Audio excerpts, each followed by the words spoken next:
కర్ణుని చావుకి 100 కారణాలు అన్నట్టుగా ఈ మ్యాచ్ ఓడిపోవడానికి చాలా కారణాలు ఉన్నాయి. ముఖ్యంగా మనం ఈ మ్యాచ్ ఓడిపోవడానికి కారణాలు తెలుసుకుందాం.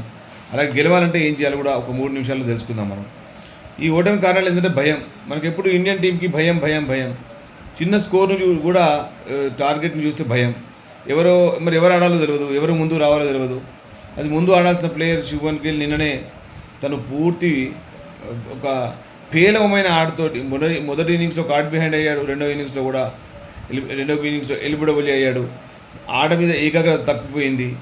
అతని దృష్టి అనవసరమైన ఆలోచనలతోటి అతని దృష్టి అంతా వేరే ఆలోచనతో నిండిపోయి అతను పూర్తిగా క్రికెట్ దూరమైనట్టుగా సెకండ్ ఇన్నింగ్స్లో అనిపించింది. అలాగే భయం లేకపోవడం అంటే ముఖ్యంగా యశస్వి జైస్వాల్ కానీ అలాగే కొంతమంది ప్లేయర్లు అనవసరమైన షాట్లను సంధించి అవుట్ అయ్యి ఇప్పుడు బుమ్రా ఒక మంచి టైంలో అవుట్ అయ్యాడు. మంచి టైం లోపల యశస్వి జైస్వాల్ ఉంటే అలాగే శుభ్మన్ గిల్ ఉంటే ఈ మ్యాచ్ అసలు ఆల్మోస్ట్ ఇవాళ ఫస్ట్ ఓవర్లోనే అయిపోయేది. అంత అద్భుతంగా ఆడేవాళ్ళు. బట్ సడన్గా ఒక అనవసరమైన షాట్ ప్రయత్నించి యశస్వి జైస్వాల్ అవుట్ అయ్యాడు. అలాగే ఈరోజు బుమ్రా మంచి ఒక పార్ట్నర్షిప్ కొనసాగుతున్నప్పుడు బుమ్రా అవుట్ అయ్యాడు. అలాగే ముఖ్యంగా మనకు రెండు మార్పులు అయితే కంపల్సరీ జరగాలి. ఒకటి వాషింగ్టన్ సుందర్ ఆర్ నితీష్ కుమార్ రెడ్డి ఎవరన్నా ఒకరు బయటికి వెళ్ళాలి. సో సాయి సుదర్శన్ ఆడాలి. సో బుమ్రా నెక్స్ట్ మ్యాచ్ ఆడతాడా లేదా అనేది డౌట్. మరి ఆడతాడా లేదా అనేది రేపు పొద్దున వరకు తెలుస్తుంది. అలాగే ఒక మంచి అవకాశాన్ని కరుణ్ నాయర్ నాశనం చేసుకున్నాడు. రెండో అవకాశం ఇవ్వండి అన్నాడు. 2 అవకాశాలు ఏంటి, 3 అవకాశాలు ఇచ్చారు. 6 ఇన్నింగ్స్ ఆడే అవకాశం ఇచ్చారు. So failure.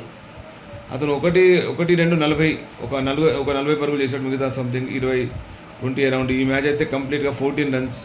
సో సీదా అంటే స్ట్రైట్గా వస్తున్న బాల్ని ఎలా ఆడాలో తెలియదు. ఒక కంగారు లోపల వెల్లెఫ్ట్ చేయడం, ఆ తర్వాత రివ్యూ తీసుకోవడం, తను అవుట్ అవుతున్నాడు అని తెలిసిన తర్వాత కూడా మళ్ళీ తిరిగి రావడం, మళ్ళొక రివ్యూ వేస్ట్ చేయడం జరిగింది.